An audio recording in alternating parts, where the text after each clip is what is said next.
All right, ladies and gentlemen, and we are back, and it is an absolute honor to sit down with my friend Gavin Huffman. Man, welcome to the show, bro. Hello, everybody. Hello, Chris. How you My name's doing, Gavin. man? He says, "Hi, everybody. My name is Gavin. How you guys doing today?" Man, I'm doing good, man. How are you, Chris? Oh man, I'm absolutely proper mecca, man. I get to sit down and have this chat with my buddy right here, man. Let's go, right? Absolutely, man. Man, we have a lot to talk about, Gavin. And as always started off, I know you own your own, you do your own podcast, which we'll get into here in a little bit. But as I always started, bro, tell us your journey, man. Where did it all begin with you on those two wheels? Um, April 20th, 2005. If that's a statement. So pretty much I was literally destined to be on two wheels no matter what I was going to do. Growing up, my dad, he was big into motorcycles, same as my mom. My mom had a '04 Gixxer 600 and also had I believe it was a 97 model Blackbird. And then my dad, he had a Blackbird as well before he sold it and got a '03 Gixxer 1000, the generational model. And so growing up, I rode dirt bikes. My first, when I was, I think, 2 years old, I had a Honda 50, little 50, and had that for a while, which honestly wish I kept that. Be a great pit bike right now. And then had the KX65, little two-stroke beater, and that was had that and kept riding that thing till about outweighed the suspension till I was about 15, and then stopped riding it. So, but yeah, I mean, my dad used to be a wear racer, and we used to travel all around the southeast when my parents were together. And I remember having good memories at the track, man. A lot of good times when I was little. Oh, for sure. That's it's where it always starts. It's grassroots of racing is father and son and all that. A lot of moms wasn't down with, like, my mom was absolutely totally against the whole thing. Even though my dad riding used to take me riding, and I grew up, riding my buddies' dirt bikes and stuff. She was always a no mom when it come to two wheels, but she learned to love it, right? Because I've been riding my whole life, so she had no choice, basically. But yeah, it's always good when you have a good support system, especially your family that condones two wheels for sure. No, absolutely. I hear all these stories from my just friends on and off track, and just how they're, man, I wish my parents could support that. And I think, man, I'm pretty blessed to have both of them. They're very supportive of my passion, and they always, tell me to get back up and keep chasing my dream and have love for my passion. And they both support it. It's not just one of them; it's both of them. So I very love or blessed to have that in my life. So 110%, my friend. So, what got you into track days, man? Like, how did you learn about track days and all that? Well, obviously, you grew up and you went to track days. Could be because of right. your dad, but when you decided to take it to the track, man, tell us your first Right. experience. I kind of give the whole little story. So like I said, I grew up riding dirt bikes, which I wouldn't have, I didn't have, never had a big dirt bike. I rode around for fun around my grandpa's land. And just, we had a great time. And then I started watching some YouTube videos. I want to say it was in 2021 or 2022. And that's when I started, like, just kind of getting into, because I was always into it, but I kind of stuck away or stepped away from it. Just in high school, I was focused on school doing that stuff. And I want to say it was a Moto America race at Barber, probably 2020 year, something around that range. And then I started getting all these videos from, like, Jixabra and Fastlane D and all, like, all the big creators, they're doing it and living the street life. I'm like, dang, man, that looks pretty fun. And I've always loved bikes. I should look into it. So I started looking into bikes, and I got my first ever, like, real job. I used to help my dad in the shop, but now I worked with Publix, and then saved every penny I could, and then sold both dirt bikes I had and saved up enough money. And my mom helped me a little bit. And my first motorcycle I bought was a '04 GSXR 600, yellow and black, classic model. Same one as hers, actually. Like, what was so funny, same generation, looked the same. And so I bought that at 17 years old, starting my senior year in high school. So that definitely put me on the cool kids list, I'd say, which I didn't really care. Man, I roll up, have my own parking spot. I made my own parking spot, got off my book bag, went to class, got off at 12 o'clock because I co-op, ride to work. When I get off work, ride home, raise hell, praise Dale. I felt like it was a awesome time with that. And then so I sold that one after a year. I did kind of the stupid thing saying, "Oh well, I've been top speed on this, so I need me a 1000." So bought a Gixxer 1000 '07 model, another uh, yellow and gray one, beautiful, beautiful model, beautiful bike. Had that for a long time. It felt like, and me and my buddy, shout out to Josh Barnett. He is like a brother to me, and we were at a wear around. I think someone told me about it. And I actually told him about it, so we all grouped up and told him, and we all rode down. About 9 of us, man. We all pulled up. Had the uh, stands filled up a little good, and most of us camped out for the whole weekend on our bikes, and so we went and saw the April round. I think it was in 23 or 24, and we're watching them go around. And that was the first motorcycle race I've watched since like my dad's done it. Besides going to the Barber Vintage Festival, because we used to go there every year. And Josh was like, "Man, would you like to do this? Would you like to race one day?" I'm like, "Man, dude, it's always been a dream, man. I love to." He said, "Let's do it. We're going to do it this year." I'm like, "For real?" He's like, "Yeah, man, let's do it." And so he got all serious. He bought a track bike first thing out of Pensacola. Then I got my track bike ready, and we are trying to figure out where to go first. And the first track we went to is we went with Evolve GT and Polecat Training Center in Lynchburg. Shout out Polecat, shout out Evolve.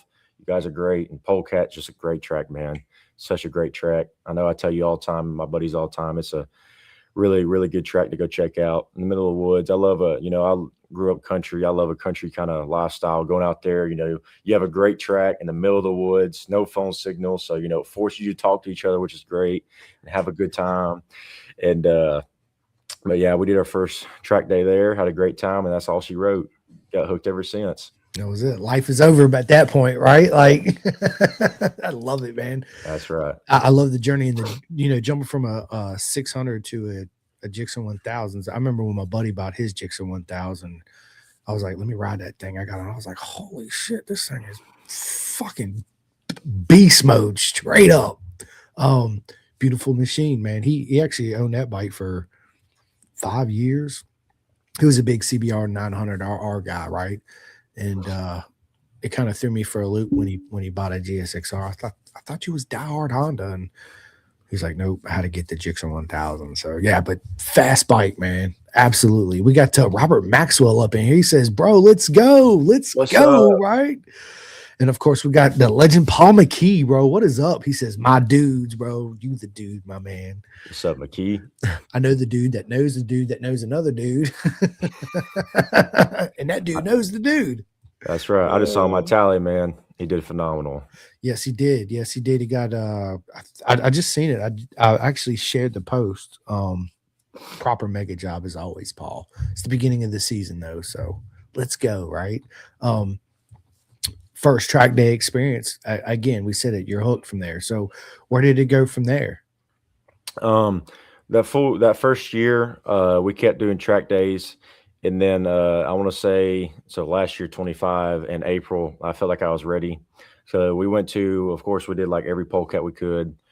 We did that. I did maybe 2 barber days. We did AMP, of course, a little tally. And Josh, my buddy Josh, went and did Roebling. I couldn't make that trip out there, but he said it was fun, and it'd be good for a 1000 for sure. But after that, I feel like I had some good pace. I was wearing good pace at intermediate, and just learning a lot. Met some great people doing it, and decided to finally do riding school at Wera at Tally, and get my race license. And went there, had a blast, even though I ended up getting hurt. Still had a great time there, and how'd you get hurt? I collided with another rider. We were coming out of a farmhouse, and just I was on the front straight. I ran off track and tried to come back on safe, and it was just a freak accident, and got up to speed going about 100, 110. Last thing I remember, just we collided, and I fell off the front straight away. And joke I had there is actually I couldn't. I was in a rush because I didn't have a pit bike. I'm pitted all the way at Silo, and I had to keep running back and forth from the riding school to my bike, and I just kept getting late to get out on the practice grid, and because I was by myself that weekend, and and I was rushing to get my transponder somewhere, so I just put it in my jacket. And so my buddy Josh is joking. He's like, "Look, man, if you tumbled a little bit before my feet, you would have got your fourth lap." And I'm like, "I know you're right, but it would have made me look slow. Could have crawled to that finish line like turbo style, like how you did in that movie." So got one more lap in, but yeah, it was a little unfortunate for your first ever race to get hurt. But I'm glad I didn't lose my passion. That was one big thing. I was like, when I was laying there, I was like, "All right, well, I'm done. That's it for me. I learned my lesson. Yep, the Lord says, yeah, this sport ain't for you." And then my mom and Josh were like, "No, you gonna get back up, and you're gonna get back up and chase your dream and keep doing your passion. You ain't gonna quit that easy. You're just getting into it." She said, I know, Gavin, you can do so well in this sport. You look how far you've progressed from your first track day and now."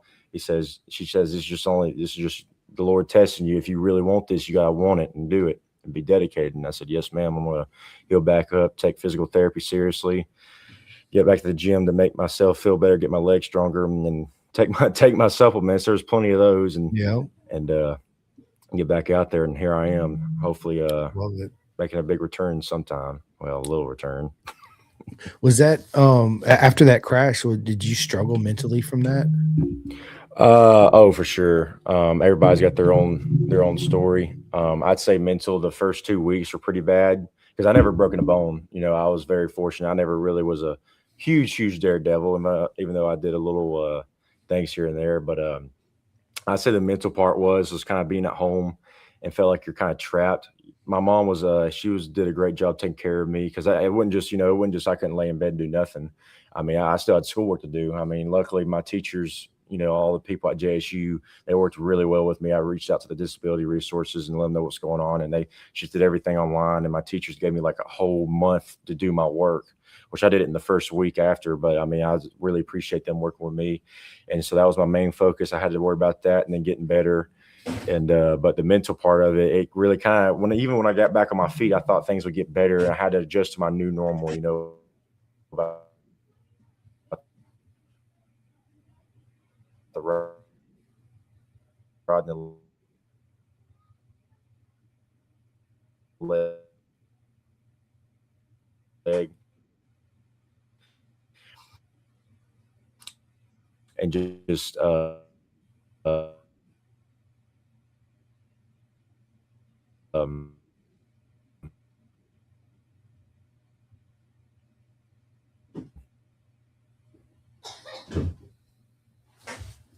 Can you hear me, Gavin?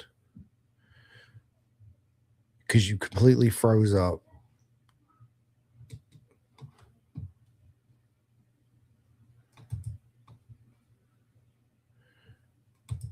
Are you there, Gavin? All right, let's just give him a minute.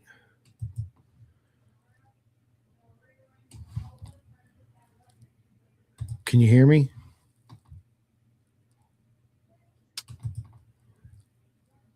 Can you hear me? Oh, he left the studio. We'll give him a second to rejoin. We didn't catch a lot of that, but Gavin has a podcast called the Squid Kid Chronicles podcast. It's actually really good. So if you guys hadn't listened to it, man, go back and check it out. He actually had me on it as a guest. Little old me, right? Gavin's super cool guy. I can't wait to meet him in real life. We was actually supposed to go to Barber this year together, but something come up, so he's not going to be able to make it. But he will be at Atlanta with me too, so we'll be able to hang out there too as well. Man, have you guys seen the first practice in MotoGP? Paul and Robert, that's in here, and whoever else is listening right now. I watched it. It's pretty good. Excited to see MotoGP back. Obviously, Moto America starts at Daytona with the 200, which I'm pumped to go to. I can't freaking wait. Yeah, a lot of news going on. So Top Rack's first appearance, obviously in MotoGP, and I said it when he signed that it was going to be a struggle bus for a while because it's so different racing a super bike and then jumping on a MotoGP bike. They're two completely different worlds. What's up, Jason? How you doing? I had Gavin on the podcast, but he had a technical issue, so I'm actually waiting on him to jump back in. So I'm just running my mouth right now, right? So Jason, did you watch the first MotoGP practice actually late last night? It's pretty good. Bezecchi looks really good. I knew he was going to be a threat. He's carrying a lot of momentum in, from last year to this year. Jorge Martin, he was in the top 5. So, um, uh, let's see. He says, "All right, we got Gavin back. What is up, man? There you go. Good save. I don't know what just happened. You're good, man." I was talking about the whole MotoGP first free practice while you was gone. So yeah, that's today, ain't it? yeah, it was yesterday actually. The second free practice is going to be today.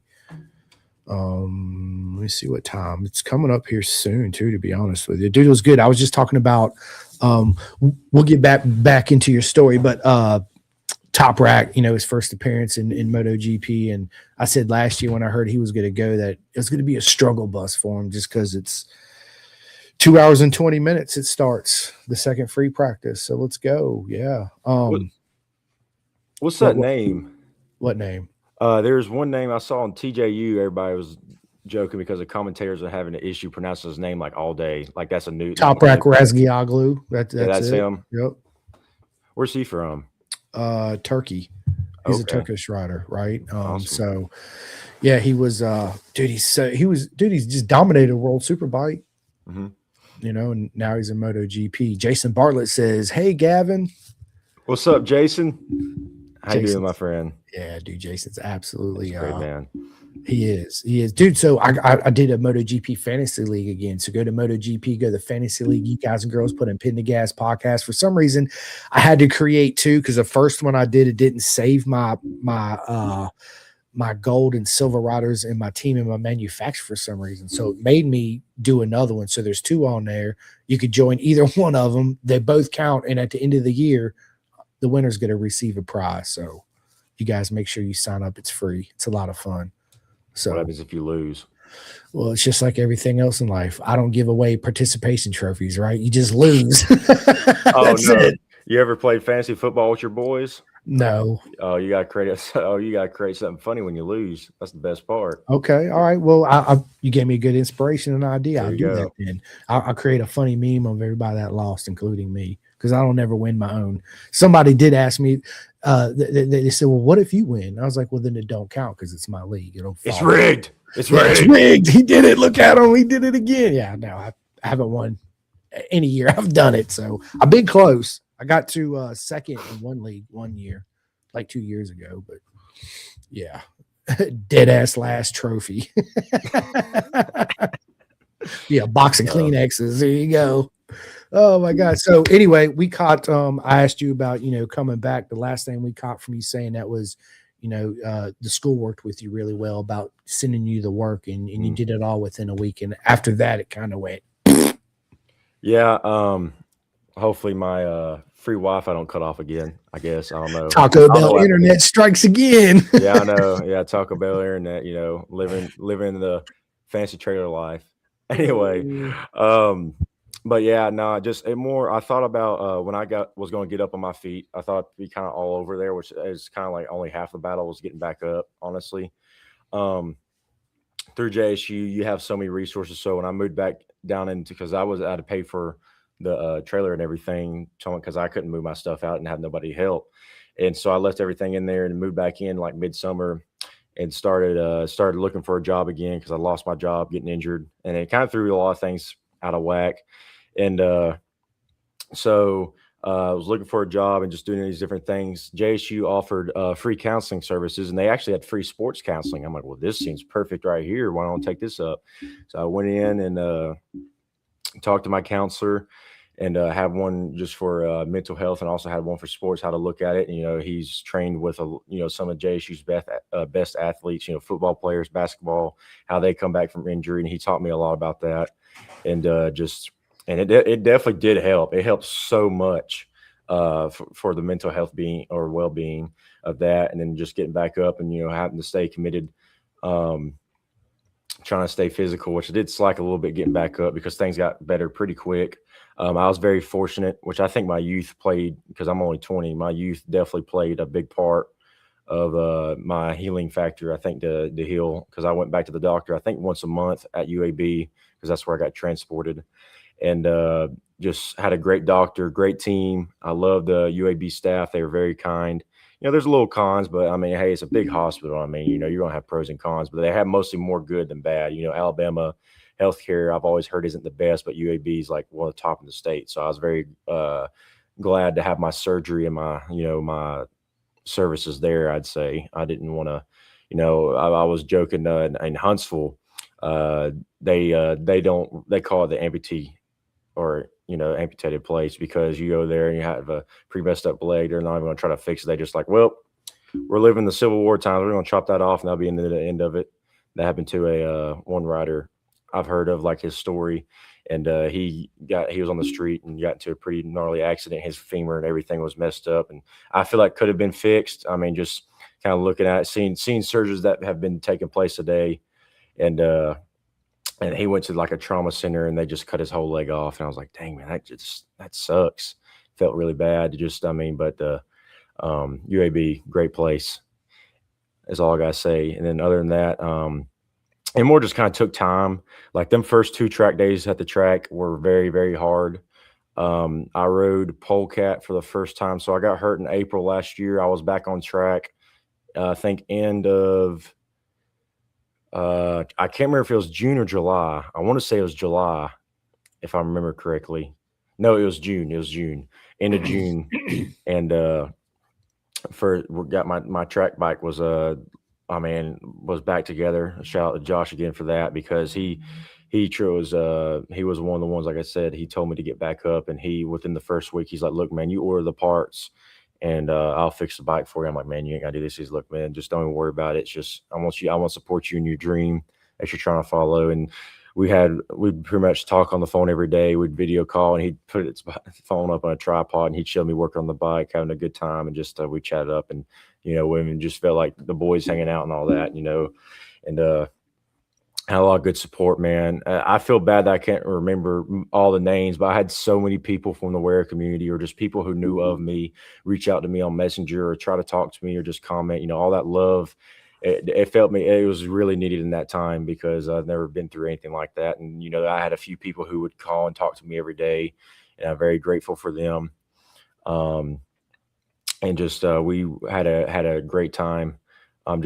Even talking on the phone, it meant so much to me, as feeling like you're not alone in this situation. And, talking to people, I love people who love to joke about, bad situations, make lighthearted about it, because it makes, trying to be positive all the time, I feel like, it's way more beneficial than trying to be negative all the time. And so they're like, well, welcome to the sport. You came in, you saw you can either leave or stay here. I'm like, well, I see the options here. I think I prefer to stay. So I'd see, I mean, I feel like if I quit, it'd be all for nothing. You know what I mean? So Yep. I do. It's everybody struggles in their own way, especially after that one bad crash, right? And to absolutely. get back up, to find the motivation to get back out there. And the first time you're on track, you're super timid and tight, like you're a rookie all over again, right? Because you're looking all the way around, people coming past you, you tense up like, oh shit.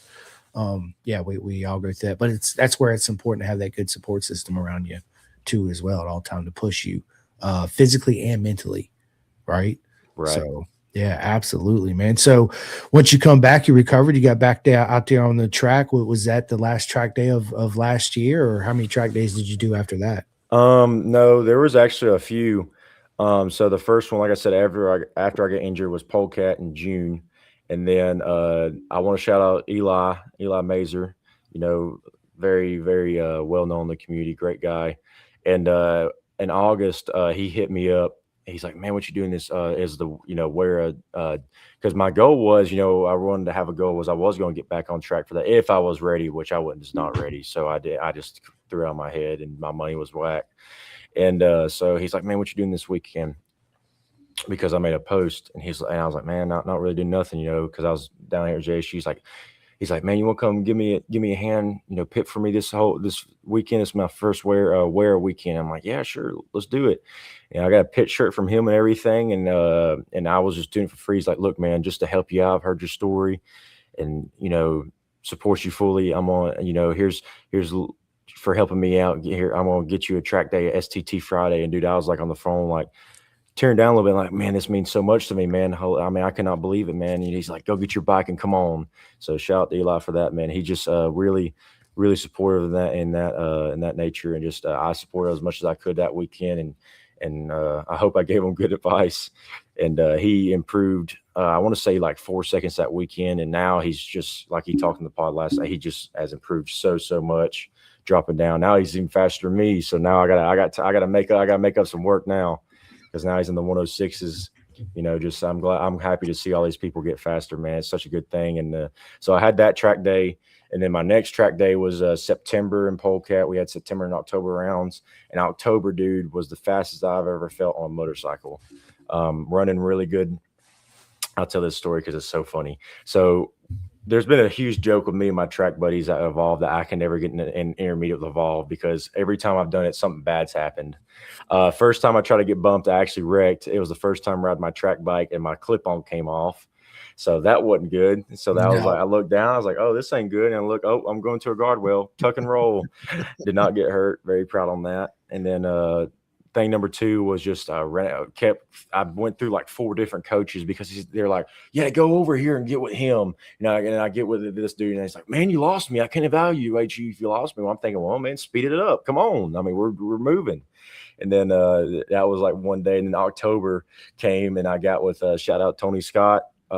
He used to race, and great coach at Evolve, and local too, Blood Mountain. Shout out Blood Mountain boys. I mean, good old locals out there, Blood Mountain, all the Dragon Riders and all them. And so got with him, and we rode 2 good sessions. And he's like, look, man, you're ready. I'm like, awesome, cuz, let's do it. And so I got bumped. And then first intermediate session, which is funny, I had to catch up with Josh and all my other buddies in intermediate finally. And so we all got in intermediate and had a good time. And first session out, there was a coach behind me. I didn't know it was a coach, but this dude was on me. I'm like, man, I'm going to keep pushing it. I'm going to keep pushing it and just keep going my pace. And I actually got a little bit faster. I wasn't running time yet.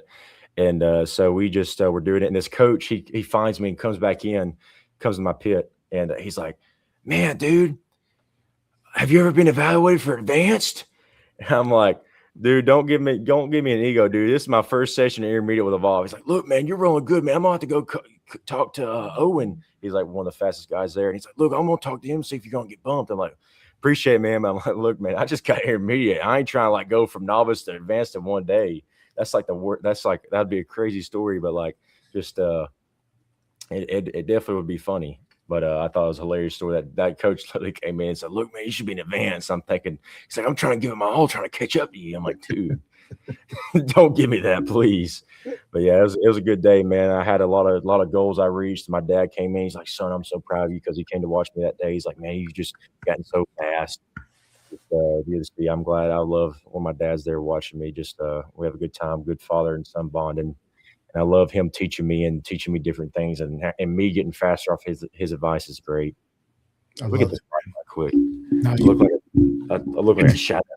Yeah, it was getting darker and darker in there. I was like, there it is. There's the light. Yeah, little Alabama, the Alabama sun going down a little bit over here. I love it. So what's your plans for 2026 then? Oh man, survive. Right? No, my plan is we're doing every Polecat. Mostly that's just because it's just such a great track. That's definitely one I can afford at the moment, is doing every Polecat. And my race plans is hopefully be out at Barber, and at the end of June. That's the only race I got planned at this year, because I gotta get my membership and all that stuff back and get the bike ready. And it's just gonna, I mean, I'm off spring break. Then next month I took the whole week off from work, and my plan is to go back home and really grind down and work on the bike, get it done.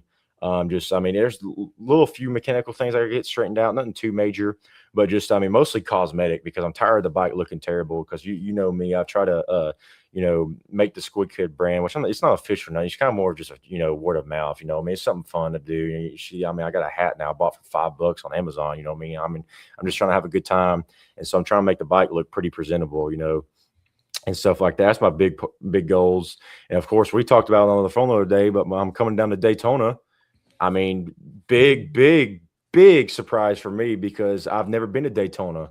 Well, I mean, like seen the race. I was when I was little, but like I just, I mean, just it's. I'm so happy. I cannot wait to go down there and see people I've met or know, and to see meet some new people down there and get to meet you in person.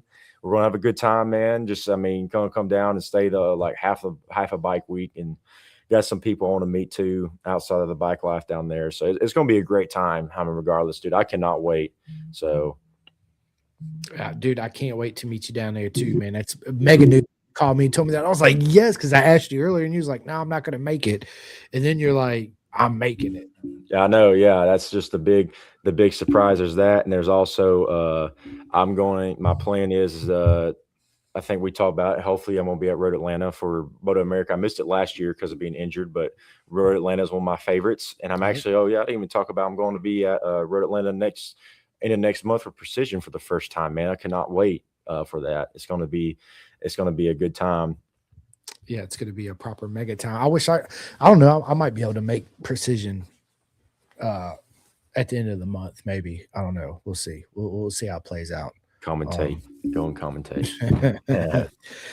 yeah, we'll talk about that later. I have an opportunity, but we'll see how it plans out, right? So we'll just see if it's meant to be, it'll happen. So that's That's all I'm right. gonna say. Absolutely. So dude, um, what advice would you give for people looking to get into track days and into racing? Um, I think my experience, I definitely can talk to the younger generation a lot more. I feel like people, who could maybe relate a little bit to me since they know I'm young. But I mean, I'd say just they keep one thing I've noticed, and I think a few of you buddies on the pod talked about this too, is as people keep thinking you have to have safety wire for a track day. Like for a first ever novice track day, or maybe if you're going to one every once in a while, you do not have to have that. That's one common misconception. And they keep thinking you have to have a full on track bike, full fare and everything. When they're just like, man, you can just, tape up your. I mean, I taped up when I had my 1000. I taped up my, the headlights or headlight, tail light, taped up my tag for some reason, and then had to tape up the mirrors, and that was pretty much it. I mean, have a full suit, Yep. race boots, gauntlet gloves, helmet, good to go. That's I it. mean, You're it's good to go. it's really Yeah. that simple. And just pay for the track day, which is depends where you go, just depends on price, and then go there and go to one. Hopefully, you get the full classroom experience. They'll teach you about trail braking and race line and racecraft and all these different things and how to pass. And for a track day, I think that's just all you need. And hopefully, we're getting more people interested in at least doing track days because I feel like how you've always said it definitely saves some lives. I think it saved my life because I I wasn't really doing nothing too crazy on the street. Yeah, I had my fun days. Any locals listening, about Saturday Night Lights in Huntsville Airport Road. It was a little chaotic after the Johnny Grills meets. It was a little. I was a little local, little fun area there, and everybody from like Central Alabama would come up north and go up there, and that was pretty much it. But now me and my buddies, hopefully, we're getting off the streets and getting on the track because that's where the real talk is. Funny enough, have a good time and in a safe environment. But racing side is I use my buddy. Shout out Tristan Ada. He just did his first ever race at Tally last weekend. Was in the riding school. A lot of people did in the riding school last weekend. Very happy to see that, and a lot of good racers. A lot of good racers. One of my Cody's buddies, Noah, he went there and won a race. Um, or Cody and I think Eli's buddy, he went there and won and podiumed about every race, which was phenomenal to see racing your first time. Absolutely incredible and see super stock and super bike. But I mean, it's just you're gonna have different, of course, skill gaps. But I mean, anyone, like Eli has said, and just a bunch of my friends, anyone can go out there and race. Just I mean, even though if you're back marker, mid marker, front of the pack, pole position, if you go there doing the riding school, even you can even do it by doing like a few novice track days, technically, which I don't know why you would. You're going to be lapped every time, but you technically can go out there and get the seat time and experience and hang out and learn a lot and get faster, chasing at least someone close to your skill level. And it's just you gotta have that, just the membership and just the yeah, you gotta prep your bike a little bit more. So that's why the natural kind of track progression is once you get an intermediate, and you have to safety wire a few things down and run, the racing coolant and all that. And then you start trying to get a full on track bike / race bike, and that's when you try get into whatever league you're trying to get into. 100%, and it is easily accessible, right? And you're Hmm. right on that. For track days, you don't need safety wire. When I told my story, it was my first track day. I didn't need the safety wire, but my first race because I didn't. I just taped everything up for the track day. I didn't thought that's all I had to do. When I showed up, they're like, "You ain't got nothing safety wire, and your mirrors are on, and blah blah blah blah blah." And I'm like, "Fucking safety wire? What are you talking Yeah. about?" Right? Like, but yeah, absolutely. We got Brennan Triplett. What's up, my man? He says, "What's going on, Gavin? I'm glad to see you healed up." Man, it's good to hear from you, Brennan, man. I know we talked a little bit last few weeks ago, man, but cool dude, man. He's this like I was talking about. He is one of the dudes we talked about almost every day, and he really. I shout out to you, Brennan, for being part of my support group. And like I said, we talked about every day texting when I was hurt because he had a similar experiences. He raced Moto America for a good while, and just he someone who knows the experience, they know how hard it is physically and mentally. So, Yeah, you're right on that. What bike are you currently racing? You got that SV 650 you're doing, or oh God, that's yeah. Everyone needs an update on that. That was a yeah, pile. That dude, was a pile of junk. you Gosh, bought that thing cheap as shit I though. did. I went to Columbus, Georgia, man. I freaking called out of work and skipped school for that piece of junk. So I went there and the dude. I'm gonna give a little props to the dude. Like talking about, I'm gonna believe that he truly didn't know what was going on. But my theory is first of all, I want to say it was locked up. I bought a locked up bike, but I bought it for $500. So I can't really be mad about that. And so I should have tested it, like did the roll test. But this dude, he lives in a freaking nice house. Like usually the bike matches the property is what I always is. I'm like, when I bought my 1000, it's pristine. This dude had a nice house. My 600, I bought in the ghetto. I mean, in the middle of Memphis, Tennessee. I mean, what do you? There's literally speaker wire on my first 600 as electrical, as a Right. starter, speaker wire. So anyway, so I'm like, I give this dude benefit of doubt. He probably just crashed it and bought this new bike and just I'm gonna buy it because I made $500, clean title, even better. So bought it, thought of the starter, little few things here and there, and took it to Josh. Me and Josh messing with it, and he's like, "Yep, locked up." I'm like, "Dang it, I'm out of money. Go, can't pass go or nothing. I'm screwed." So luckily, get off my hands for a parts bike for somebody. But yeah, I mean, it was going to be a good street track bike, but I sold it. I was really wishing it would turn around, but now I'm just kind of I really do miss the street in a way. I miss traveling mostly, going to the mountains and stuff like that. So when my taxes hit, I can get a little something. But the bike I have now for track and racing is my '07 GSXR 750. Great bike, by the way. I love it. Holy cow, man! It's freaking phenomenal. I'll say it's fast, but I'm sure someone's gonna buzz past me. So I think it's fast. Josh thinks it's fast. Whoever's wrote it thinks it's a fast 750. So it's a great bike. So it's very reliable. It's a good thing. Parts are easy to find everywhere. And since me and Josh both have Gixxers, we're just like, oh, you got this? Hey, let me borrow this. And hey, yeah, you can take this. We're just swapping, trading out like a swap force or something. Swap meet. I love it. Swap meet. I give you this for that. I give you two of these for one of those. Yeah. Okay, deal. Right? Yeah. But it's beautiful. You're right. Jix 750. I mean, it's honestly it's one of the best bangs for the buck you can buy is a Hmm. Gixxer 750. Let's just be honest. And if you have the same year Gixxer 600, man, all that shit's changeable. I Absolutely. bought a wreck 2001 Gixxer 600 for I think I paid $800 for it. The dude wrecked it, and he hit a car or hit another bike or something where the front forks were completely bent. He spent the money, took the frame to CompuTrack, got it straight, bought some parts for it, and it sat. So I was joking one day. I was like, I had a 1996 ZX6R, and I was like, "Hey, I'll just give you my ZX6 for your GSXR." I mean, he bought GSXR 1000 front fork. I mean, he bought everything to do this bike. He just didn't want to do it. So he's like, "Okay, I'll just trade you straight up." And I was like, "Done." Got it to the house, put the 1000 front end, did all this too. Dude, I love that bike. That was a Oh great man. man. That thing was freaking awesome. It was an awesome motorcycle. But my whole goal was just to buy it and flip it anyway. And that's usually what I've done Absolutely. pretty much my whole life is yeah, I'm gonna buy that, turn around, flip it. And that's how I bought my first Ducati, flipping motorcycles. That's right, man. There ain't nothing wrong with that. Straight up. Yeah, Wheeling and dealing, buddy. I mean, that's shoot. it. That's how my mom's side of the family grew up. Wheeling and dealing. He was That's big. it. My grandpa's big in aviation, so they've always kind of had kind of grand prizes and little buys here and there. So good traveling expertise. Not gonna lie. Yeah, So, that's right. He says Brendan Triplett says no Moto A for me. I'm working on that. I got to get some more points in a newer bike. But Philip Hart, the team owner, races in Moto A. Yes, he does. yep, I knew about heart racing, but I know you're gonna get it, buddy. Hey, if you That's need a it. teammate, let me get some more experience. Give me a call. You know what I mean? Maybe we can start our own thing. You get what I'm saying? I got That's two it. more buddies into it. Yeah, start an endurance team. Endurance. Yes, That's it. endurance. Let's go. Let's go. One thing I do want to ask you about, obviously, is it was an honor to be invited on your podcast Oh to yeah. be your guest, right? So, how did this whole podcast thing come up for you? All right. So I'll give the story quick again. So I work at JSU Hospitality Services. It's pretty much I guess kind of an usher thing. Like I work the football games and stuff here because I love to be involved. I'm here at college. I want to do something college related. I work with a great team, great people. And so we're like a VIP kind of catering service to the big bosses at JSU, of course. If you want to learn about big money, work a football game. Holy cow, dude! Alabama Power, Georgia Power's there, all kinds of big businesses, a lot of great people, great people.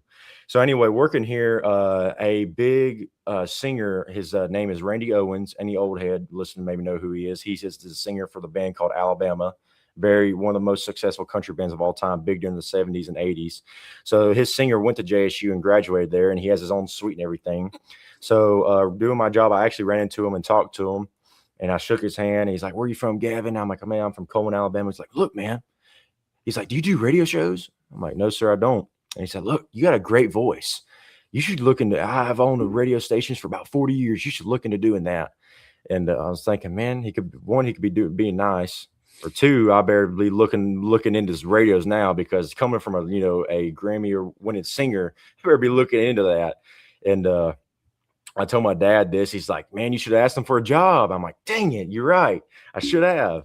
So, Should have but been like, are you hiring? Are you yeah, offering me a I job? know. Yeah, next time I see him, if he says something about it again, call me movie star or whatever. I'm like, "Look, man, I need a job. Hook me up." And but anyway, so doing that, I did some researching the like voice acting and the commentating, all this different stuff. And then saw podcasts. I'm like, I love listening. I've always loved YouTube, and podcasting is definitely the new form for people who've grown older and working. If they can listen to music, or they definitely are listening to podcasts too while working. So I looked into that, and I started, I think, September last year, and I was pretty consistent for a while, and just kind of got really busy. I mean, I will admit I've gotten less consistent from it. I'm actually about to record an episode after this with two guests of mine. So I hope y'all look forward to that. Shout out to the Cars and Health Bars podcast. They're great buddies of mine from Bowling Green, Kentucky. That's why I'm wearing my NCM shirt. Bowling Green, beautiful, beautiful city. And but I mean, I feel like I've got some good episodes. Definitely taught me a lot about editing and recording. It's how you kind of convey an audience being audio only instead of video. How we're talking right here, and just it was very interesting. And it's definitely a little challenging at times because you sit down. Because before I had like so many episode ideas, and I kind of did all of my ideas, and then sat down like, well, I'm kind of out of ideas. This kind of sucks. And I ain't trying to go to Chat GPT for advice. That's the one thing I don't want to do. I'm trying to be original somehow. But just all these different ideas came about. But and I'm glad to kind of be out there, and all these bunch of my friends or people I've met who I've told about the podcast, they're still listening to it and having a good time with it. So that's why I'm trying to keep that consistency up. But kind of maybe dropping a banger every now and then, kind of pull like a us new gens call it a Corey Kenshin movie. You do one upload a month, and people swarm to it because it's new content. Like, "Oh, you upload content, I'm gonna go check it out." And I mean, usually if you do that, it's a pretty good strategy. Not gonna lie. So other than that, it's a great time. I mean, I love the Squid Kid Chronicles because it kind of feels like my show. It ain't just about motorcycle racing. I try to branch out to everybody. The music community. Stuff I like how we talked about. Rap, rock, metal. A little bit of country, anything. We talk about news on there, and we talk about gaming as well. Gaming is a big thing on there because I mean, who don't love video games? You know what I mean? Everybody. I love talking to all these racers, and I think there's just some buffed up jock, big about the racing scene, and then next thing I know, they're talking about like Metal Gear or something. I'm like, holy shit, ball, bro. Like, let's talk about that. I'd rather talk about Metal Gear right now. All right. So, I mean, I love that. So it's always good meeting the nerd out and everybody. You know what I mean? So, 100%. How did the name Squid Kid come about? all right. Shout out to Anna Prilla. So the Squid Kid name came from I was at Tell the Dragon, and me and Josh were at the Dragon. We did a full weekend trip, rode through Blood Mountain, stayed at Two Wheels of Suches, went to all the way, all these great roads at the Dragon. And I think that Saturday before we left, I did a few passes with the locals. So we pulled up, and I rode with Anna Prilla, Moto Bros. They come to Polk all the time. Shout out to them, great guys. Love the brothers. And so with all these YouTubers or TikTokers, who actually ride though, they love posting the Yeah. content. And so we all did a pool and met some locals. So I was in front of Anna Prilla and he was doing a video. So I actually got flamed in the video because I had like 2 track days under my belt and I was on a Gixxer 1000 and I was doing like a butt lean and that was it. And my body was like straight up and down. I just was doing my butt lean for feel. He's like, this dude thinks he's Kenny Roberts with that butt lean, and just, man, this kid is just a huge squid. And then he just kept saying that this kid is a huge squid, guys, don't be this guy, this is a classic Gixxer squid. And he was flaming me the whole time. Well, this dude, he almost like ran off 2 times, is what was so funny. And like just mocking me. But just, I mean, we were riding the Dragon, man, and I mean, I wasn't really doing nothing sketchy. I jerked my boot one time, that was about it. That was only like close call. I was like, oh, pick the bike up, like, oh man, that's not good. And that's about it. I mean, hold my line. I mean, we're just riding the Dragon. Nothing, I wasn't thinking nothing to it. And I wasn't really trying that hard or nothing. And we get to the end, this dude's like, yeah, he's like, man, he passed me. I said, man, you scared me back there, man. You just definitely got some balls, kid. And I'm thinking, man, what's this dude talking about? And so that video like got him like 5K views. It was like his most viewed video that month, and the comments were absolutely hilarious, man. And it was really hilarious. So my dad saw the video and he's like, man, I don't see nothing wrong with it. He's like, man, Squid Kid, that's funny right there. And I'm like, Squid Kid, huh?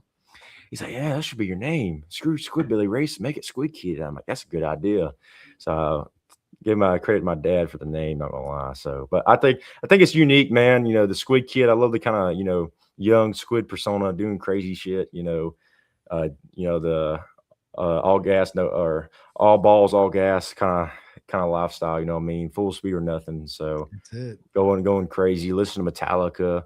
I wish kind of had my mullet or my long hair back, flipping up and down, taking off the helmet, like, hell yeah, Metallica, Metallica rules, something like that there, just that kind of junky lifestyle, man. You really, it kind of reminds me of the old 2000s stuff, the Star Boys, the classic CDs. My dad's got all of them, growing up, watching all them dudes, having them Jim Pearsons in and doing, shaved heads, and just, no shirt and full on doing wheelies and stuff on, rad out Gixxers and CBRs, dude.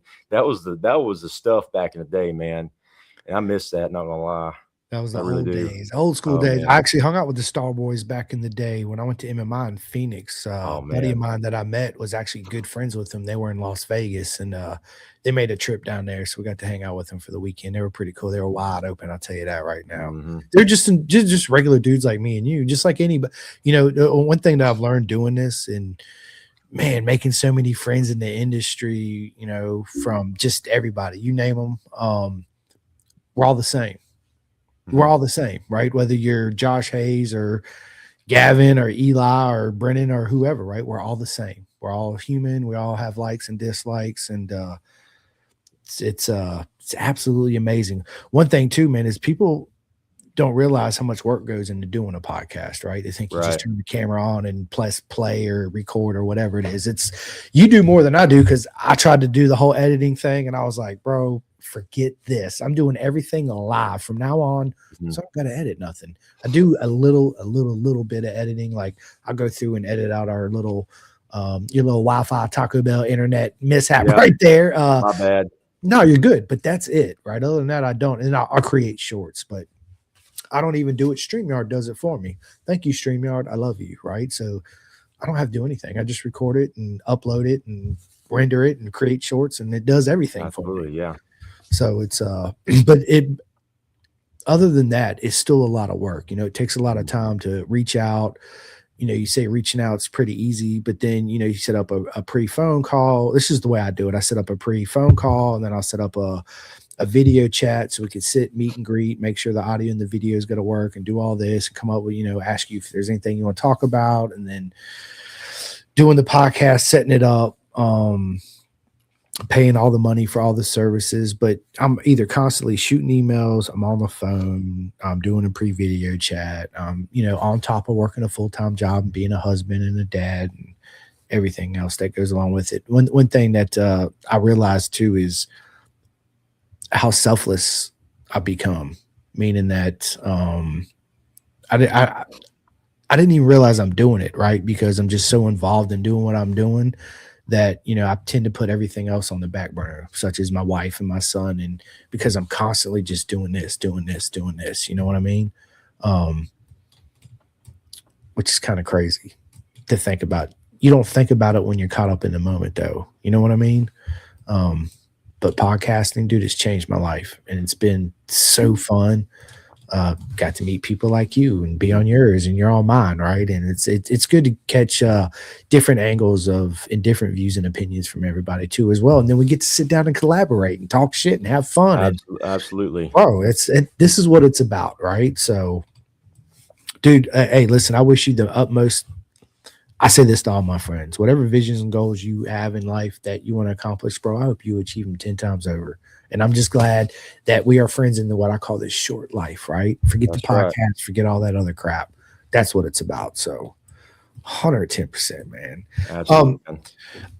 yeah, let's talk about some video games, man. I know Rod 6 come out. I haven't gotten it yet. I'm still on Rod 5. Yeah, I'll me wait, too. Don't I'll wait worry. till it goes on sale, right? Like Christmas time, or I might even buy it next year. I'm sure it's not too much different than Rod 5. The best one for me to this day is Rod 4. Oh, 100%. That was back to the get me the bikes. That was another thing. I bought Ride 4, and I was like, oh, yeah, riding a motorcycle would be pretty fun, pretty fast. So that was another kind of thing I thought about because I used to play the MotoGP games back in the Yep. day. And me and my dad both would sit down and do that. But playing Ride 4 was really fun.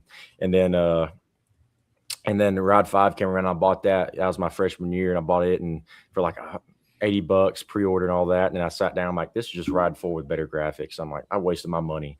So Milestone, you robbed me. Like, come on, you should have ride 6 should have been Ride 5, but you slacking. But now, hey, at least we got Oh, baggers now. At least we yeah. got baggers and supermotos and adventure bikes and all that now. Which, well, we had supermotos, but they didn't have short tracks or nothing No. in the 5. But no, yeah, I'm definitely gonna get 6. But it's just I'm gonna wait like you wait for it to go on sale. I'm not buying it $60. I feel like it's like a $40 It's gain to me. So Yeah, yeah, and on top of that, you saying that, though, man, you can say the same shit about Call of Duty. It's the oh same yeah, shit year in, year out, bro. That's it. Same guns, same everything. They just change the maps and maybe add a little bit. Who gives a shit? It ain't who's getting worth. the people getting the flame now is Nintendo, dude. They're making their games $80. They're I trying to know. rise the market. So for a freaking Yeah, Mario Kart, dude, it's screw that. Mario Kart's like a $40 game to me. It's good, but like it ain't no Mario Kart 8 Deluxe. Like Mario Kart World just came out last year, but it ain't nothing like Mario Kart 8. I feel like they dropped the ball. Like, I mean, yeah, it's probably popular on the low end, like talking about if you don't talk about it, but I just don't really feel like that's big as Mario Kart 8. Mario Kart 8 was big when it came out. I remember on the Wii U, and then when the Switch dropped, when I was like, I think 14 or 15, when the Switch dropped, and like that's the only online game you had at launch was Mario Kart 8. So you go to school, bring your Switch with you, jump on the school Wi-Fi, and all your buddies be playing Mario Kart 8. I mean, shoot, where were you at? You know what I mean? That was awesome in middle school. damn right it is. We got Eli in the house right now. What is up, Eli? He says Gavin. He's such a great guy with such a big heart. Always great seeing him. Man, what's up, Eli? We were just mentioning you, man. We were talking about your He great time was. at Tiley and just talking about the time we had in August and just yeah, he's a great guy, man. It's it's always good seeing all these people getting into the sport, man. I love listening to his story on the both podcasts and stuff. And I mean, I love hearing everybody's story. There, everybody's got something different, It's but what I love most is just hearing so many people who don't have stories like me. They just like see something, they jump into it even when they're older. You know what I mean? I love hearing that. You don't have to grow up in it to be destined for greatness in the sport. Anyone can do it. So 110%. What video game are you most looking forward to coming out this year? I know there's a bunch. Crimson Desert looks like it's going to be an absolutely amazing game. mhm. Uh, um I'm not gonna lie, I don't really know. I mean, like last year was my year. I mean, I was like we talked about before, Death Stranding 2. I've yeah, played it, beat it, and that was the only game. Like this year, I mean, I don't know. I mean, a placeholder at the top of my head is GTA 6. I Yeah. mean, who ain't excited for GTA 6? Supposed to come out in November, which I don't think it is. It's been too long, so without an update, they're going to delay it again. But there's that, and then I mean, Resident Evil Requiem just dropped. I know a lot of people are excited for that. Just came out, I think, today. So Yep. that's a big series that everybody's excited about. And they brought Leon and Jill back, two main characters from Yep. the older Original. games. Yep. So, well, a game I've been playing right now, I'll mention it right quick, is it's called Final Fantasy VII. I'm not sure if anyone's heard of that. It's a very big game. I used to play the Classic shit out RPG. of Final Fantasy back in the day. Okay, Yeah. okay. Yeah, I'm playing, the one with Cloud and Sephiroth, Mhm. and I beat the remake. It was really good. Very emotional story. I love a game with that. Good music. The music, dude, they didn't have to go that hard. Like, I mean, it was crazy how like they had a full orchestra and everything, like God of War, and now I'm playing Rebirth, the part two, because I made it three parts, and the third one's supposed to be coming out next year. So that's pretty much what I'm doing at the moment. Whenever I have time, that I've been doing some VR gaming every now and then. Me and my uncle's been getting on doing that. It's funny. And actually, motorcycle relay, we'll talk about it a little bit. Is actually I bought a World Superbike official licensed game called V Rider Superbike. It's available on MetaQuest and PSVR 2, and I've been playing it. Got about 10 hours in it already, which is crazy. But dude, it's a lot of fun. Is Like, I it? mean, it's yeah. I mean, I got my headset here. You just use this controller right here as you twist it like a throttle and all this like that, and it's you got all the classic MotoGP tracks and the World Superbike tracks they race on, and I mean, I just remember the configurations. I don't remember the names by hand, like from the top of my head. I grew up playing the MotoGP game, so I remember all the stuff and all that. But I mean, it's really weird, and you actually have to lean. You have to lean to turn, and you kind of have to counter steer a little bit. That's a little weird, but I mean, you brace the trigger and your twist of the throttle. It's pretty cool. Like I said, it's available on everything, man. It's like I bought it on sale for $20. I mean, that's Dude, why I I'm gonna bought have it. to get So that. I might have to get it because my son's he's got a MetaQuest 3 and a yep. 3S. I think it's free on MetaQuest too. Look on there. Yeah, Let I me know. will. But yeah, it's called V Rider Superbike. Official, it has all the legends on there too, which I can't. I feel bad I can't remember the names because I don't really follow it that well. But as the official Kawasaki racing team, that's the bike I've been on because it's that new ZX10R, man. It's so mean. It looks so good. I love the look of it. I got that and the BMW team, the Honda team, all them good teams on there. I love Yamaha it. as well. Yeah, it's great, man. Yeah, VR games, man. If you guys hadn't experienced in girls yet, dude, I remember when Rossi got his Oculus, man. I come home, first thing I did, I'm a Star Wars nerd, right? So I'm like, we got to download the Star. They didn't have Oh motorcycle yeah. games for it then, so I downloaded the Star Wars game, and I put this thing on, and I'm in there, and I'm like, holy shit! Like I'm in a spaceship, and there's a robot talking to me, and I can hit buttons and do all Yeah. this shit, dude. It's I remember I was climbing this ladder and it felt like I was climbing the ladder. I had to walk across this beam. I looked down, I can't see shit. My feet started sweating, right? I'm like, dude, this is insane. So I got hooked on playing that for a while. And then when it finally went back to playing PlayStation, I was like, yeah, this kind of sucks, right? It's Yeah. nothing like the virtual world of Oh things. yeah. Yeah, it's definitely my first few like you my first few times like when I think I was 15 when I got my first VR. I had the first PlayStation Gen VR before the second one. And yeah, when I first started playing that, dude, it tripped me out so hard. Like I jumped from a building and like I'd fall in real life. Like I did all that BS, but now I'm just used to it because now I'm just like, well, it's not real. It looks real, but it's Yeah, not real. So, but I kind of miss that, dude. I love something that gives you adrenaline, and that was yep, literally adrenaline from the safe, keeping your home, dude. That was awesome. But yep. now it's just like it's not really that exciting. It still is, but you get what I mean. It's nothing brand new. So but I've been playing. But oh, well, what get me scared is when I play Phasmophobia. That's a VR game I got. It's a ghost hunting game. Oh, that'd be cool. They'll get you. Don't worry. Them ghosts, they don't play. Yeah, So I'd like to download the Walking Dead. Have you? Let me ask you this: playing VR, have you broken anything in your house, swinging your arms around? no, no, I cannot afford that. So I make sure I don't do that. Some people can. I cannot. Do I'm. you? So are you the VR on PlayStation? Yes, this one right here. Okay, all right, okay, yeah, yeah, Yeah, yeah. All right. this one. Go ahead. Look at this one. I'm not sure you can tell. This one's broken a little bit. Oh yeah, just a I, little bit, right? I bought it for $50 off eBay. That's why, but it still works, so I don't care. Yeah, I mean, dude, you Fifty can't bucks. beat. I mean, yeah, you They're can't beat 50 expensive bucks. too. Nah, yeah. Um, my son broke me and my wife bought a TV for her. We got two living rooms. One's mine, the other one's basically hers. But she we bought her one. I think it was like a 60-inch, 65-inch. We only had it for like 3 weeks. Rossi had his Oculus.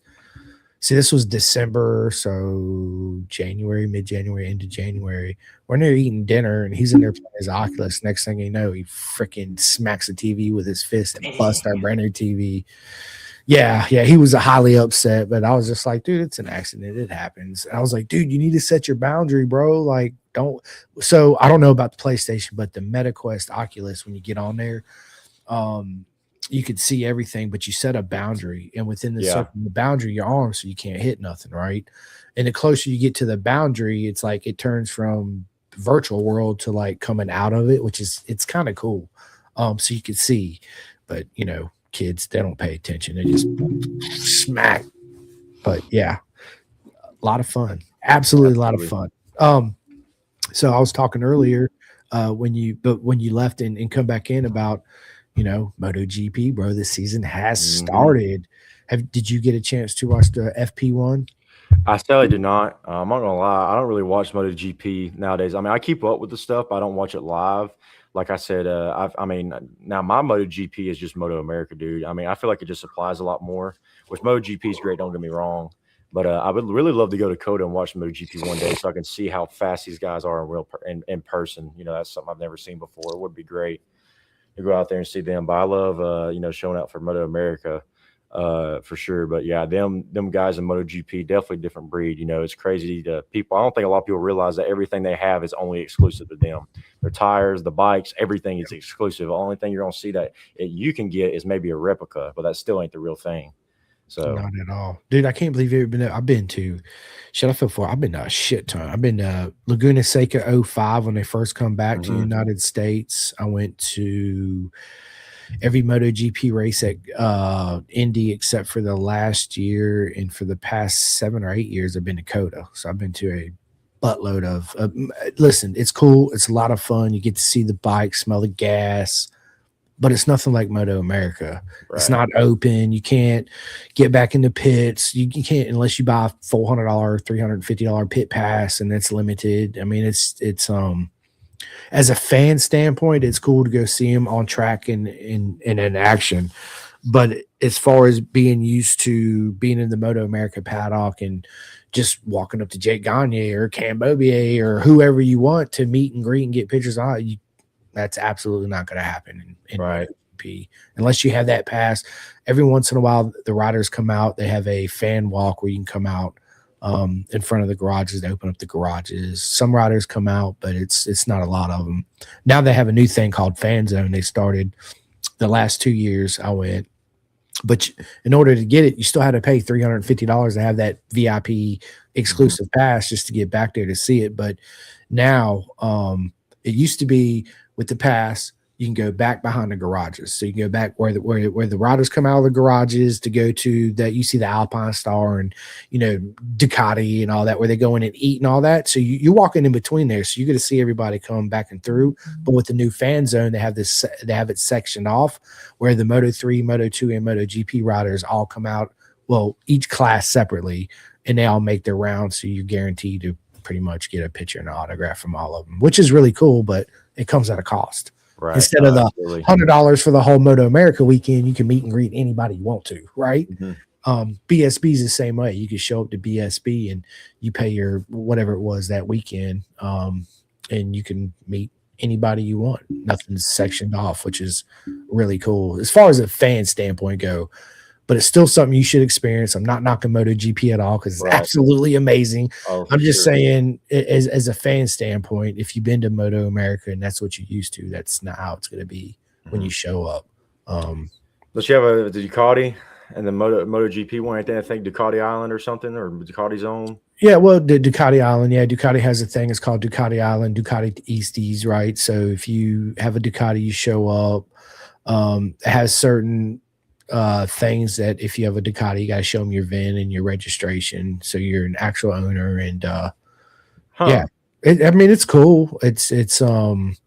And then they have their little merch tent, but anybody can go into the merch tent. They have live bands. Yeah, it's a sea of red for sure. I remember I forgot my registration one year, but I got my Ducati tattoo. I was like, dude, I swear to God, I own a Ducati. This is my dad. He'll tell you. I was like, and then I showed him my tattoo. He looked down. He says, you're legit. Let's go. Right. I was like, Yeah. yes. So, So if uh, there's Suzuki Island somewhere, if I get a Suzuki S tattoo right here, am I good? yeah, I That- should be right. I should be. Where's that at? Suzuki Island. I'll find it real quick. But I mean, all together, dude, it's an absolutely proper mega weekend at MotoGP. Texas is absolutely amazing. Eat at the little taco trucks they have throughout Mhm. the city instead of the restaurants. Those are the best. Austin's different. So when you go to Austin, it's like it's an okay area at the track. Uh, if you do go, you have to go to 6th Street downtown Austin. It's one of Mhm. the best times you're ever going to have. There's just rows of bars and live music and bands, and the riders come down there too as well. It's a good time, man. But you should go see it. But just be prepared. It's not open Right. like Moto America as far as the pits are. That's what I mean by that. So If I get a chance, I'll probably do it in the next few years. I mean, I'm assuming they're going to keep coming to Coda, but then I know that anything can change in an instant. They could change and be like, we're never coming to America anytime soon. You know what I mean? But yep, I don't understand because Coda was built just to accommodate MotoGP, to my knowledge, and F1 is supposed to yep. be like one of the world F1. class facilities. So Well, it's our only A class racetrack we have in America. yeah, So yeah, it is. And yeah, dude, do it, man. It's an amazing track, dude. It's absolutely amazing. One thing with me when I go to racetracks, dude, is I walk around everywhere, and that's another thing. You go to MotoGP, you can't have a little pit bike or a little electric scooter to get around. Everywhere you go, you're walking, hmm right? So, yeah, it's great, man. I walk to all the spots at Coda. I've seen the whole track. I know it inside. I can close my eyes and take you anywhere you want to go. It's absolutely amazing. The tower's absolutely. awesome. Yeah, it's different. You should go for sure. Matter of fact, you should be a corner marshal worker there because Dave Huntley, they do the whole MotoGP. You could sign up, go out there and corner marshal, and then dude, you get paid while you're there, and then you get to get into the races. I like that. I've done it before. I can do it again. Right, 110%. I don't know what this comment is. I never heard of this dude before. I don't even know. Karam Salim, Winston Industry Trust Pass. I have no idea. But thanks Hi, for I see you're a motorbike rider. Can I talk to you, please? That you right want there in it. to you want to offer you custom suit. You need a custom suit? If you only knew who I worked for, right? From Pakistan. Oh my god. But yeah, dude, so MotoGP, man, the race season started during I don't know what's gonna happen. I think that Bezzecchi's going to do really well this year. He's got a lot of momentum coming in, and of course, you got Mark Marquez on the Ducati, and there's been a lot of speculation and stuff with a lot of rider movement going on. Quattararo to Honda, just all this other stuff. Bagnaia to Aprilia, which I think would be a really smart move on Bagnaia. I think he'd get on that Aprilia and be really fast too. So I don't know. We'll see. It's going to be a great weekend. I grew up, I mean, the main reason why I don't follow as close no more, which I mean, I like Marquez. I love the comeback story. I love that so much and how he won championship last year. But my favorite rider will forever be Nicky Hayden, man. Yep. So yeah, he's definitely it's Rossi and Hayden for me are in similar. I mean, and then the list goes on, right? Colin Edwards, John Hopkins, Scott Russell. I mean, dude, I could say here Ben Bostrom. absolutely. It's yeah, man, for sure. Dude, Jace, what's up, Jace? He says I need to get on one of these someday. On what a MotoGP race? I think that's what he means.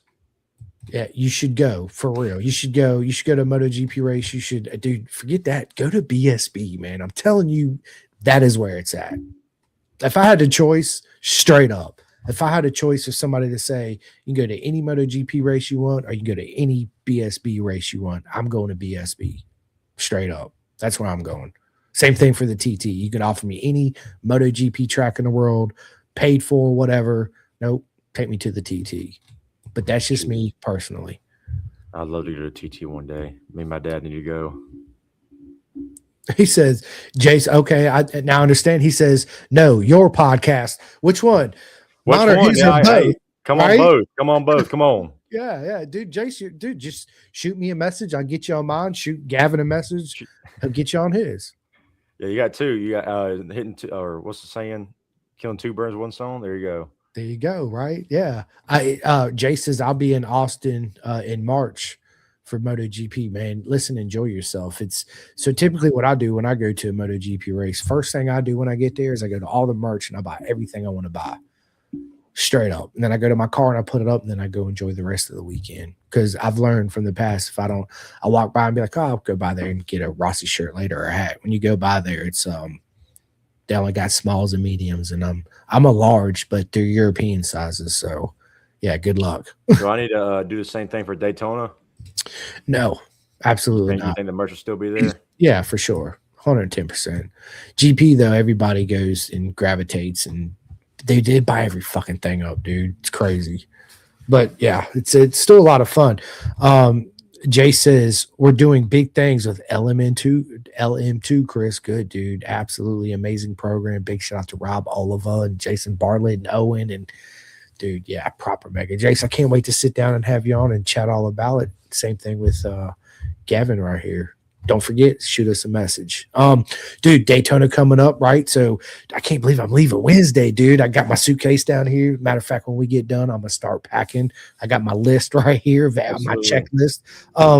That's next week. That is next week, dude. I'm leaving Wednesday, bro. I will see you next week. That's my plan too. My plan is to leave Wednesday. I'm just gonna skip one class on Thursday and be like, screw, I'm going down there. So I got everything ready, and I got make it quick. I got a Insta Ace. I'm gonna kind of try to do a little vlog, nothing too crazy. I don't want to consume everything, but I kind of want to make it like a little cool little montage being down there because I got a lot I want to see and got a lot I want to do. So it's gonna be a good time for sure. Oh, dude, it's going to be a mega time. And, we got Josh Herron, three-peat, coming back in fourth year. It could be the first time in history anybody's won the Daytona four straight years in a row. And then we got Posh at the last minute coming in with M4. My boy Matthew Chapin in the Twins Cup on M4. DeMario is going to be in the 200. Kayla, I mean, it's good. Dude, I can name 12 people right now off the top of my head that could win the Daytona 200. I think this year's probably one of the most stacked classes we've had for a long time as far as depth and talent of field. That's why I'm coming down, man. I got to see it, man. I'm telling you, it's going to be insane. And of course, I can't forget my UK boys coming down. My man Danny Webb, Peter Hickman, Davey Todd's going to be there. Gary Johnson's coming back. It's Ross Irwin's going to be there. It's going to be, absolutely amazing. I can't wait. So if you guys have a chance, make it down there. Me and Kenny Abbott will be there. Kenny's going to be, me and Kenny going to be working together with Angela. We're going to be doing some, not commentating for Moto Americas because they have their own, but we're going to be doing our own little side shows and stuff like that. We're going to have a table and a tent set up for people to come by, and we're going to be doing live interviews and have riders come by and chats and all that good stuff too. So it's going to be a lot of fun this weekend. It's going to go by like this. I already know it. Always does. Shout out to the Dreyer brother and sister duo, Avery and Ella. It's pretty impressive seeing Ella being the youngest rider to compete in the 200. That's pretty impressive. 110%. I'm good friends with Ella and Avery, and they're absolutely amazing. It's nothing but love to them. And John, I mean, it's you meet so many good people, and my son, he loves Kayla and Avery is his two favorites. And I remember, was it Jersey last year? He went up to Avery and was like, "You're gonna win this race, Avery. Do it for me." And Avery was like, "Yeah, I'll do my best." So he ended up winning the race. I remember I'm standing there. I was like, "Okay, it's last lap. Let's make it up to the podium." Rossi takes off running. Boom. Avery wins the race. As soon as the whole little podium thing goes on, Avery walks straight up to Rossi. Takes off his Dunlop hat and signs it and gives it to Rossi, and then Rossi took it to Ella and had Ella sign it too. So that's awesome. Yep, absolutely. I'm super pumped for them, man, because they both have all the talent to go as far as they want in this sport. So for sure, 110%. Incredible. It is. Well, listen, man, we're about an hour and 13 into this. I'm gonna transition to the second part of this where I'm gonna ask you a couple personal questions. I'm not gonna ask you all of them because I got something I got to do here shortly. But you'll definitely run this back and do a part two. First thing, man, that I want to ask you, man, is you probably know what's coming. Is tell us something we don't know about Gavin.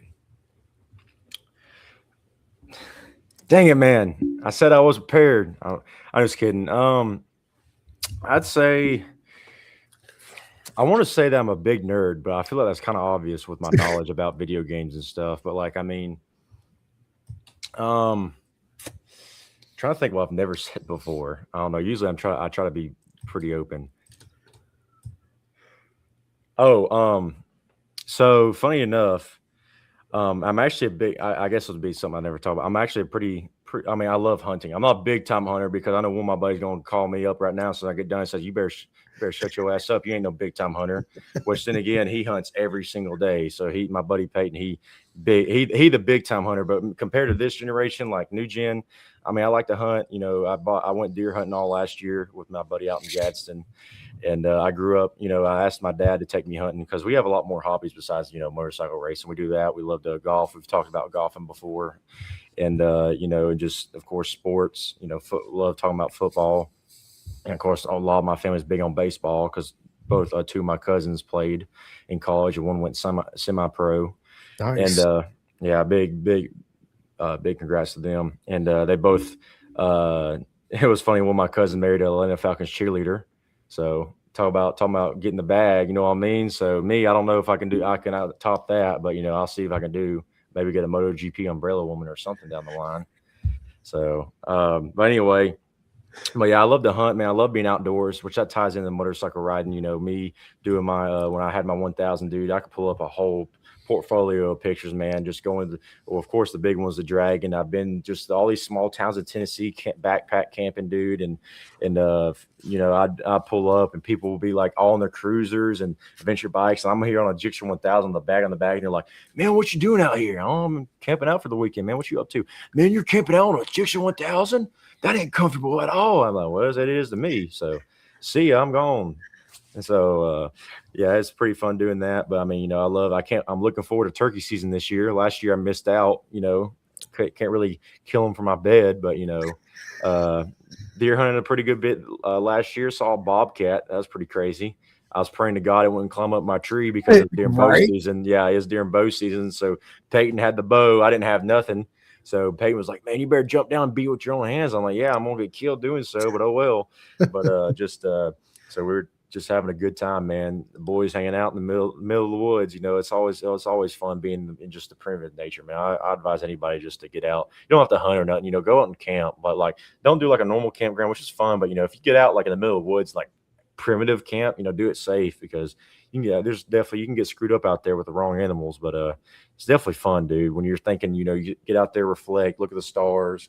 That's why I want to go out west. I really want to go out west and see like, you know, no light pollution. Look at the, you know, the stars and everything. I've never seen that. I've only seen pictures. So they don't even look real, like how many stars and you can see the galaxies and all that. It's It's pretty crazy. insane. Yeah, Yeah. it is insane. One thing I'm gonna touch on that is walk outside barefoot.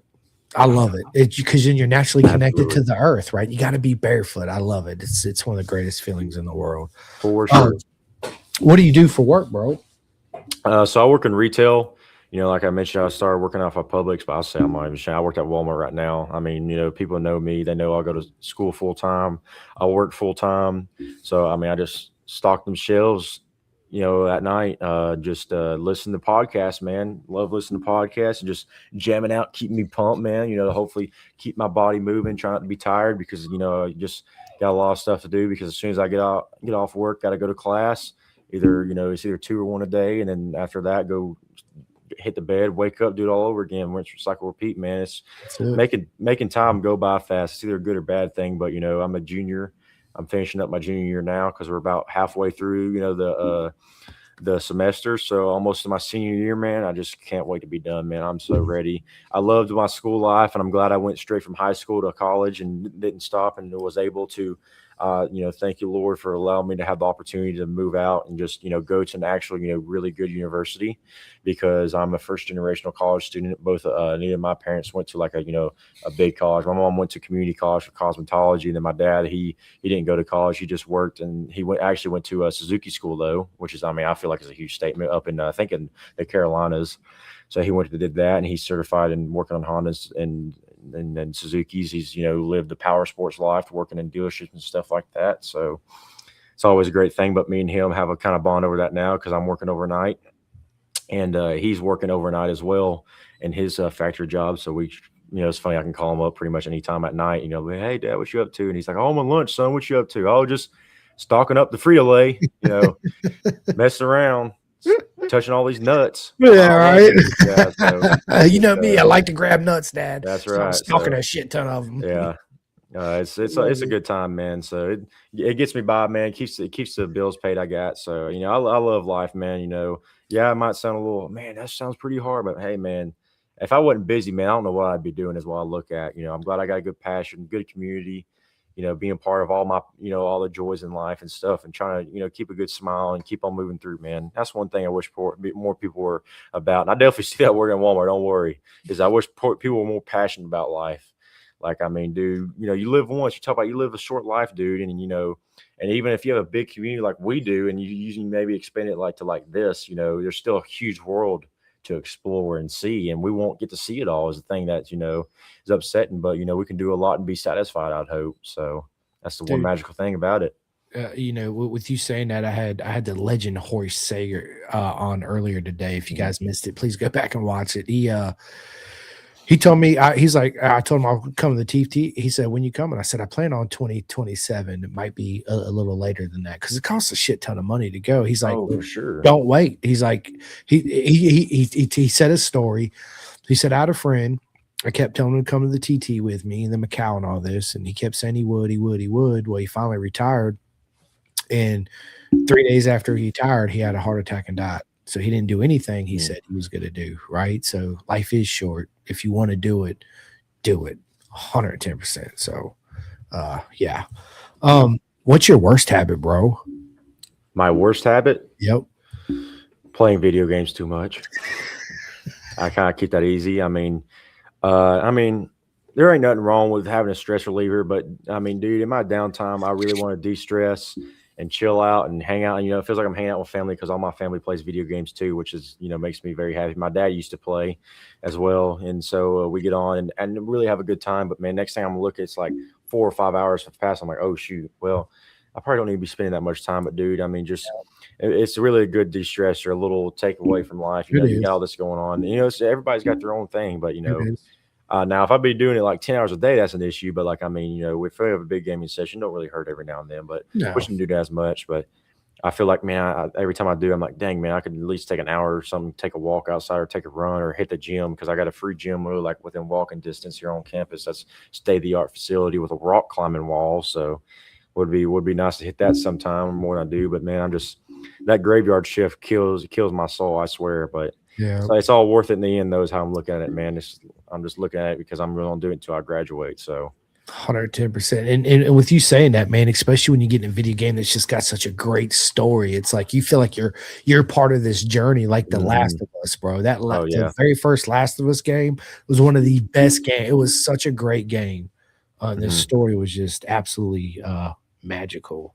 So That's how I feel with Final Fantasy right now. And also a little news I'll throw on here. Have you seen the God of War pictures? Because God of War is getting a live action remake on Prime Video, and they they are. just released the first look as Ryan Hurst from The Yep. Walking Dead. He was a Yep. character in it, and I don't know who's playing the Atreus, but like, I mean, it's all right. But like, I had to make a joke because I'm just like, why is his head like this right here? You know what I mean? Like, I don't know what's going on there, but he's a little funny looking. But hey, I mean, makes sense. You're in Midgard. You only got like a few females you can get loose with. Right. So I mean, it ain't really like a huge populated world out there. So Dude, and that was another game, Ragnarok, dude. That was a great mhm, story, man, yeah, because that you seen Kratos being vulnerable when his whole life just revolved around his son. He just wanted mhm, Atreus to be safe, and he protected him at all costs. And you seen a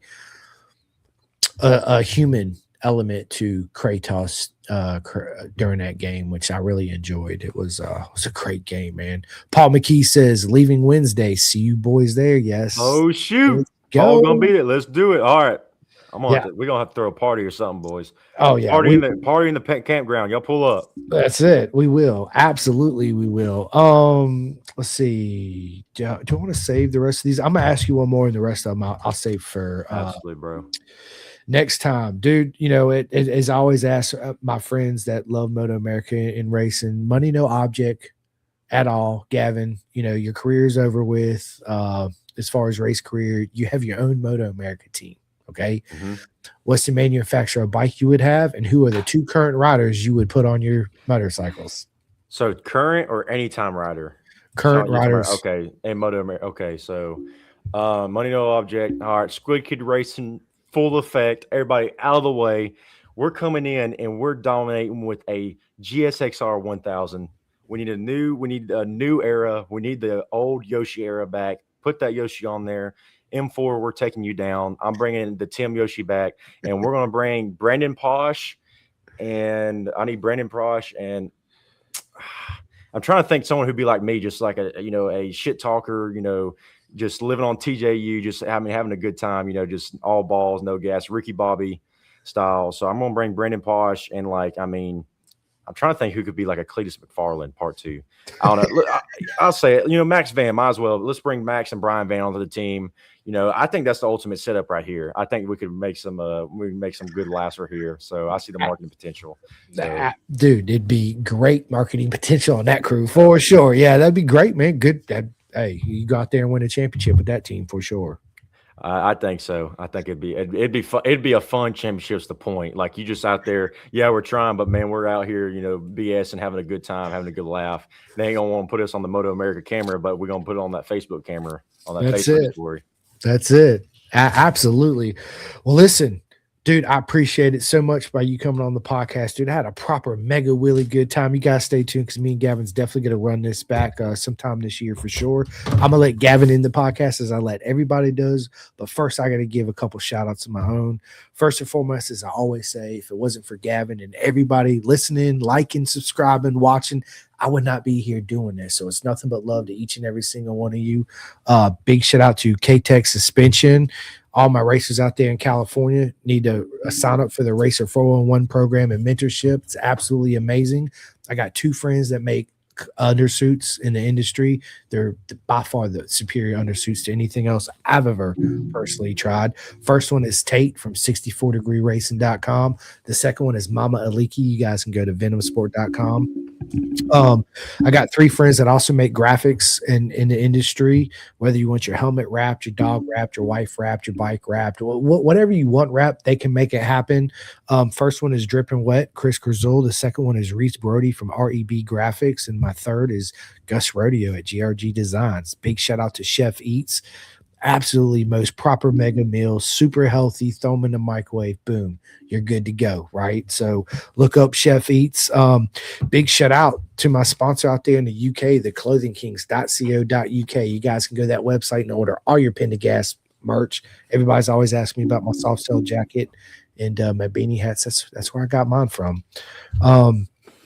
Big shout out to Vet2 Track, Superbike Supply, TST Industries, and we had this conversation a little earlier.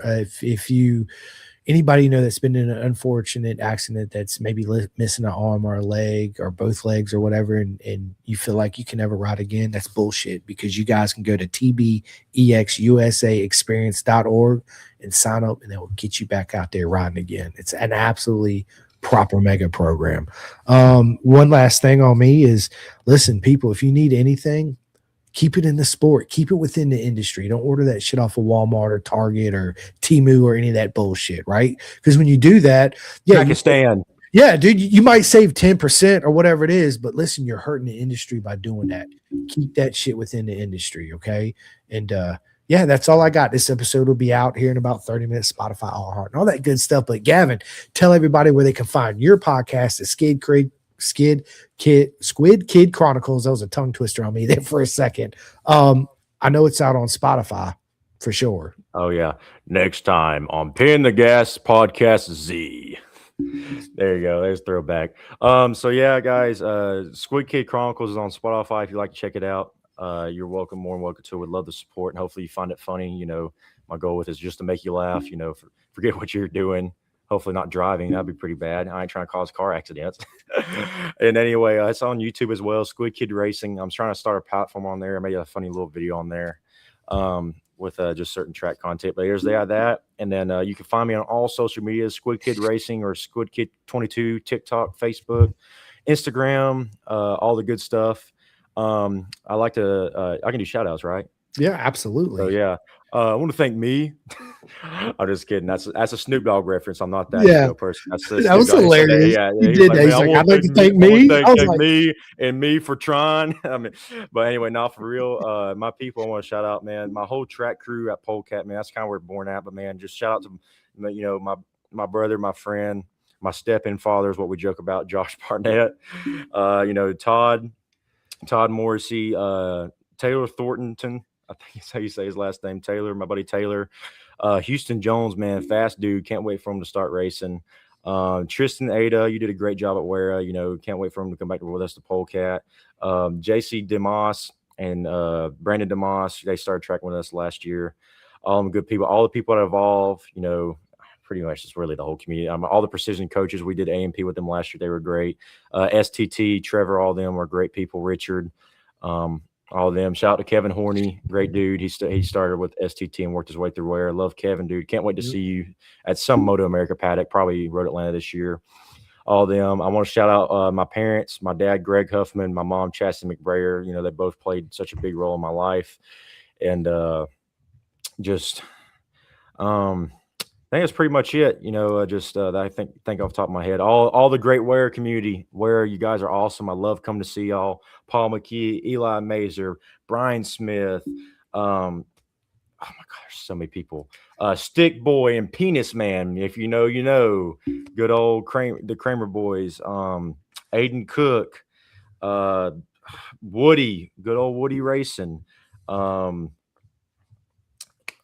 Kyle Wagner, all these great people I have met, man. Just great, good people, dude. Hopefully, I'm not forgetting. Oh, Marcus Williams, his son will be racing in Twins Cup this year. Shout out to him. He'll be at every race besides Daytona this year. So him and little Marcus, who just turned 18, will be on the Aprilia 660. Shout out to him, great dude, man. He was actually my first track day coach. Him and me and Josh's track day coach. So yeah, he was on a Gixxer 750 as well, and he's a great coach.